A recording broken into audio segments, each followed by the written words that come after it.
या lyophobic salt के coagulation के लिए एक टर्म और हम लोग यूज करते हैं, उसे हम बोलते हैं म्यूचुअल कोआगुलेशन।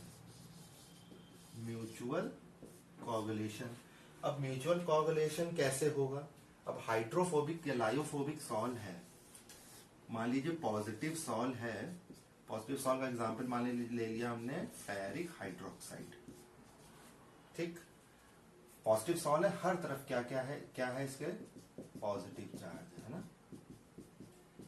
एक तो मैंने कहा कि इलेक्ट्रोलाइट आप मिला दें इसमें हार्डी-शुरजे रूल के अकॉर्डिंग, तो क्या होगा, तुरंत कोआगुलेट हो जाएगा क्योंकि चार्ज क्या है, न्यूट्रलाइज हो जाएगा। इसलिए दूसरा तरीका भी है म्यूचुअल कोआगुलेशन का कि इसी में हम क्या मिला दें, ऐसा दूसरा सॉल्ट मिला दें जो नेगेटिवली चार्ज होता हो सॉल्ट। मान लीजिए हमने मिला दिया AS2S3 आर्सेनिक सल्फाइड का सॉल्ट। आर्सेनिक सल्फाइड का सॉल्ट नेगेटिवली चार्ज होता है। अगर हम ये मिला देंगे तो क्या होगा, ये न्यूट्रलाइज हो जाएंगे आपस में, है ना।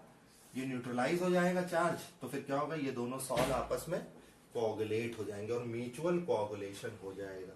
तो म्यूचुअल कोआगुलेशन का मीन्स है कि अपोजिटली चार्ज्ड सॉल्ट को आपस में मिक्स किया जाता है कोआगुलेशन करने के लिए।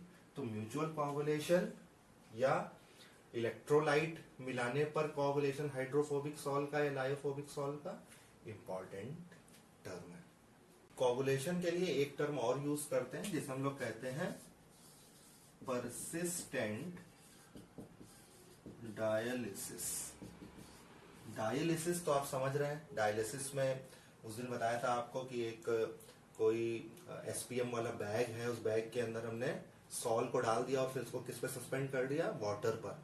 तो डिफ्यूजन प्रोसेस के थ्रू अंदर उस बैग के अंदर जितने भी इम्प्योरिटीज प्रेजेंट थी सॉल्ट के साथ, वो सब बाहर आ जाएंगे डिफ्यूजन की वजह से, और बैग के अंदर क्या बचेगा, सिर्फ सॉल्ट बचेगा, है ना। तो अब यह है परसिस्टेंट डायलिसिस। परसिस्टेंट डायलिसिस का means long term dialysis. Dialysis में क्या होता था, और इलेक्ट्रोडायलिसिस एक्चुअली हमने बताया था आपको कि इलेक्ट्रोडायलिसिस में इलेक्ट्रिक फील्ड अप्लाई कर लीजिए। एक ये कोई बैग है SPM जिसके अंदर क्या भरा हुआ है, सॉल्ट भरे हुए हैं। ठीक, सॉल्ट के पार्टिकल थोड़े से बड़े बना दिए, और ये जो छोटे छोटे पार्टिकल्स हैं ये क्रिस्टलॉइड्स हैं, मतलब इम्प्योरिटी समझ लीजिए, इम्प्योरिटी। ठीक, अब डायलिसिस जब होता है इलेक्ट्रोडायलिसिस, तो इलेक्ट्रोडायलिसिस की वजह से ये बाहर की तरफ पार्टिकल बहुत तेजी से मूव करने लगते हैं, छोटे वाले पार्टिकल, क्योंकि जो बड़े वाले पार्टिकल्स हैं, जो सॉल्ट के पार्टिकल्स हैं, वो बाहर मूव नहीं कर सकते, SPM उसको रोक देगी, वो केवल अलाउ करती है छोटे पार्टिकल को, तो वो बाहर की तरफ इस सॉल्वेंट में आ जाएंगे। अब परसिस्टेंट डायलिसिस का मतलब है कि ये जो इलेक्ट्रिक फील्ड अप्लाई हम कर रहे हैं, ये बहुत देर तक लगातार अप्लाई करते रहे। उससे क्या होगा कि ये जो सॉल्ट है, इस सॉल्ट के चारों तरफ जो पॉजिटिव या नेगेटिव की लेयर है, पहले तो ये क्रिस्टलॉइड्स जो है छोटे पार्टिकल वो अलग हो जाएंगे, बाहर आ जाएंगे। अब सॉल्ट बचा, अब उस सॉल्ट में भी जो चार्ज है पॉजिटिव या नेगेटिव, वो भी अट्रैक्ट होने लगेगा इस बाहर की तरफ। पॉजिटिव सॉल्ट होगा तो नेगेटिव प्लेट की तरफ अट्रैक्ट होने लगेगा, नेगेटिव सॉल्ट होगा तो पॉजिटिव की तरफ अट्रैक्ट होने लगेगा।